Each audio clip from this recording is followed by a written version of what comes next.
Bienvenue dans Nul à chier l'émission. L'émission où l'on dit que les films sont nuls à chier. Parce qu'aujourd'hui, Expendables 4, je vous spoil, c'est nul à chier. Et j'ai le sentiment que je dis souvent ça. Mais oui, c'est encore l'un des pires films que j'ai vu cette année. Mais alors de si loin, vous imaginez même pas à quel point c'est de la merde. J'en suis pas revenu moi-même. À savoir que déjà, c'est un four absolu apparemment au box-office. Le film s'est planté, personne va le voir, personne n'est allé le voir. Je sais même pas pourquoi l'épisode 4 existe, alors que épisode 3, déjà, c'était de la merde. Il y a un truc, déjà, c'est que... Ah non, mais là, il n'y a pas de j'aime pas. Vraiment, c'est de la merde. C'est une calamité. C'est l'extinction du cinéma. C'est la fin du cinéma, quoi. On est arrivé au bout du cinéma, quoi. Je sais pas, qu'est-ce que vous voulez que je vous dise. Déjà, il y a un truc, moi, qui m'a un petit peu mis hors de moi, c'est-à-dire que la publicité est mensongère et que le film est un mensonge dans son ensemble. Je vais spoiler, je vous le dis. C'est-à-dire que le film est quand même repose beaucoup sur Sylvester Stallone, qui est quand même à la tête de cette entreprise. C'est quand même l'image, c'est quand même le visage de cette série, de cette saga. C'est lui qui a réalisé le premier épisode.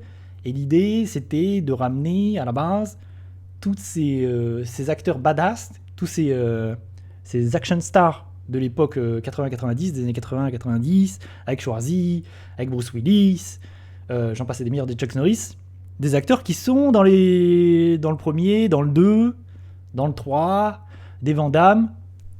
Dans l'épisode 4, vous pouvez oublier les Van Damme, les Jet Li, j'en passais des meilleurs, des Chuck Norris, même pas un petit Steven Seagal, ils ont même pas réussi à invoquer Steven Seagal. Donc c'est une cata, déjà à ce niveau-là c'est une cata. À savoir que du coup, le film repose sur Stallone et Jason Statham, qui sont les deux piliers là de cet épisode 4. Parce que voilà, plus personne n'a voulu venir, il n'y a pas Schwarzy, alors que tout le monde, les gens en tout cas un petit peu nostalgiques de cette période-là, veulent voir Schwarzy, bon, Bruce Willis il est malade, mais ramenez-moi un petit Van Damme, ramenez-moi un petit Christophe Lambert, ramenez-moi des acteurs, ramenez-moi un petit Jackie Chan. En fait, un Expendables avec un Jackie Chan, un Schwarzenegger, un Stallone, vraiment un JCVD. Allez, faites-nous rêver. Là, à aucun moment. Et le pire, c'est pour ça que je dis que c'est mensonger, le pire dans tout ça, c'est que Stallone, il est là 10 minutes dans le film. C'est-à-dire qu'au bout de 10 minutes, Stallone décède. Spoiler. Pour revenir ensuite à la fin pour quelques secondes. Mais Stallone décède très vite dans le film. Donc si vous venez pour voir Stallone, déjà, vous allez être perplexe. Vous allez être un petit peu triste. Parce qu'il est là 10 minutes. Donc ça, déjà, c'est abusé. Et il est là quand même en tête d'affiche. Vraiment, on te dit Stallone sur l'affiche. Et en fait, c'est un film de Statham. Plus qu'autre chose. C'est vraiment Statham qui prend le lead. Et c'est un film d'action basique. Et encore quand je dis basique, ça ressemble à un DTV. Avec Statham, en fait. Du coup, c'est une absolue catastrophe à ce niveau-là. Parce qu'on peut penser ce qu'on veut des premiers. Au moins, moi j'aime bien le 2. Petit plaisir coupable. Parce que dans le 2, ils se prenaient pas au sérieux. Il y avait vraiment beaucoup de second degré.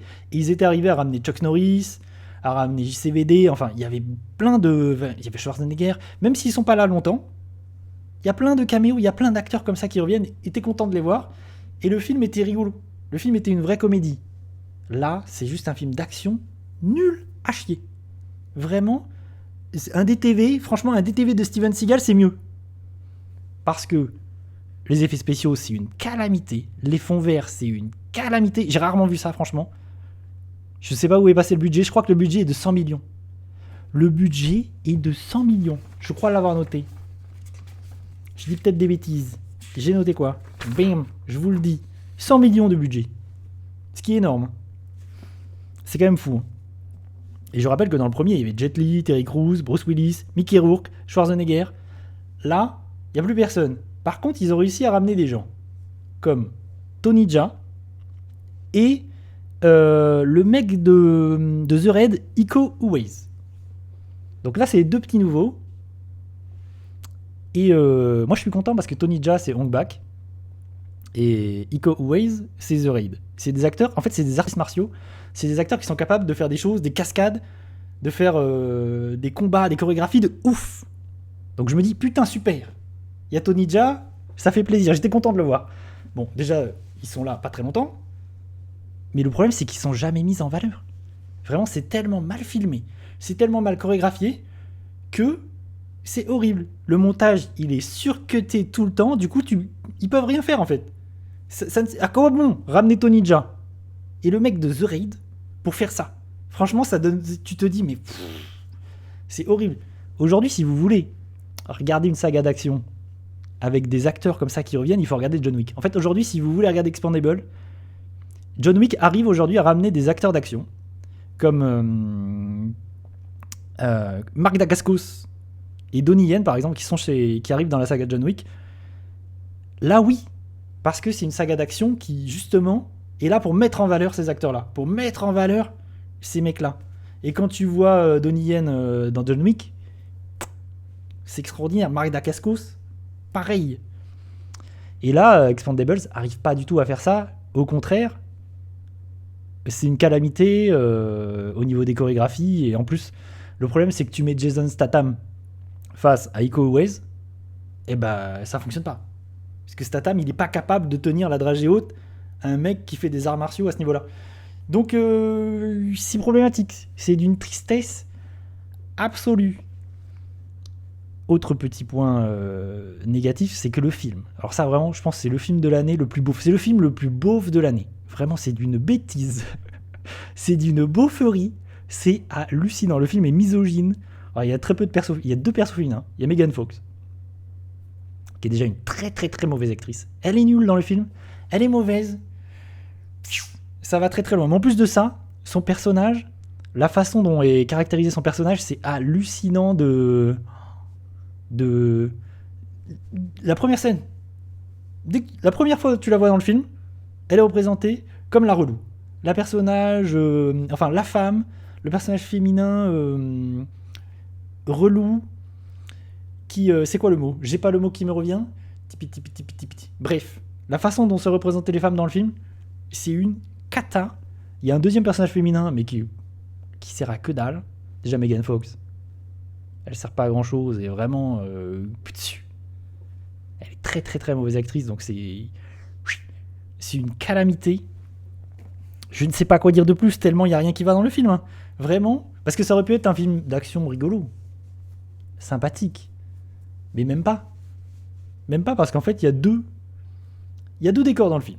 C'est bien simple, il y a un décor d'usine militaire nul et un décor de bateau militaire nul, c'est tout. Basta. Et les scènes d'action, il n'y a aucune scène d'action qui essaye un petit peu d'inventivité. John Wick, je sais pas, il y a John Wick qui existe. Non.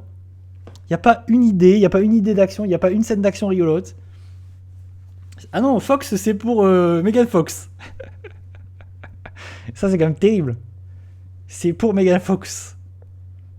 Mais en plus, depuis quand Megan Fox est devenue une actrice de film d'action, une action girl, je sais pas d'où ça sort. C'est pareil, il y a 50 Cent dans le film.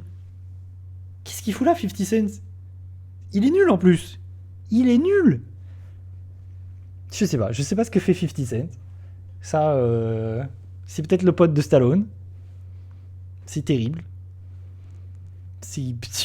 Je ne sais quoi dire. Je ne sais quoi vous dire tellement le film est d'une lourdeur infinie, vraiment. Je pense que c'est l'un des pires trucs, mais de loin, que j'ai vu cette année. Hein. C'est une catastrophe à tous les niveaux. Et déjà, le pire dans tout ça, c'est que le 3 était déjà très mauvais. Hein. Le 3, vraiment, moi j'aime bien le 2. Le 1, ça passe encore. Mais le 3, c'était déjà très mauvais. Mais le 3, il arrivait encore à ramener des acteurs. C'est-à-dire qu'il y avait Harrison Ford dans le 3. Il y avait Mel Gibson dans le 3. Il y avait Wesley Snipes. Wesley Snipes, ça fait plaisir de le revoir. Mais dans le 4, en fait, le problème cette saga, en fait, tu vas la voir parce que tu as envie de revoir des acteurs d'action, de films d'action des années 90. Peut-être ramener des petits nouveaux pour le petit vent de fraîcheur de des acteurs comme le mec de The Raid. Mais là, ils n'arrivent pas du tout à faire ça. Il n'y a pas ça dans cet épisode 4. C'est terrible. Ils n'ont même pas réussi à faire revenir un Mel Gibson, de faire, je sais pas, un Christophe Lambert. Donner un chèque à Christophe Lambert, je sais pas. Faites-moi revenir Highlander. Faites quelque chose. Ah, c'est terrifiant. Donc voilà, c'est un échec. Je pense que tout le monde s'en doutait. Hein. Expandables 4, c'est un échec à tous les niveaux. J'ai vu qu'au box-office, le film s'était planté et qui coûte extrêmement cher parce que 100 millions, je sais pas où est passé. Vraiment, l'argent, je sais pas où il est passé parce que 100 millions, ça me semble stratosphérique. Je pense que Stallone, il a pris 50 millions. En plus, il est là 10 minutes. Donc, et si vous avez aimé ce film, il faut expliquer. Il faut m'expliquer, je sais pas qui peut kiffer. Voilà en ce qui concerne Expendables 4. J'avais besoin de dire que c'était de la merde. Et c'est vraiment nul à chier. Il n'y a absolument rien à sauver. C'est d'une tristesse. Mais là, je pense que ça donne... voilà, c'est la fin de cette série, cette saga. Cette saga, je pense qu'elle est finie aujourd'hui. Et qu'elle ne reviendra pas d'entre les morts. Moi, déjà, après l'épisode 3, je pensais que c'était fini. Mais en fait, non. Petit épisode 4 qui sort que je pense que... Déjà, je pense qu'il est sorti dans un anonymat assez extraordinaire, le film. Donc, ça ne m'étonne pas que du coup, ce soit un plantage total.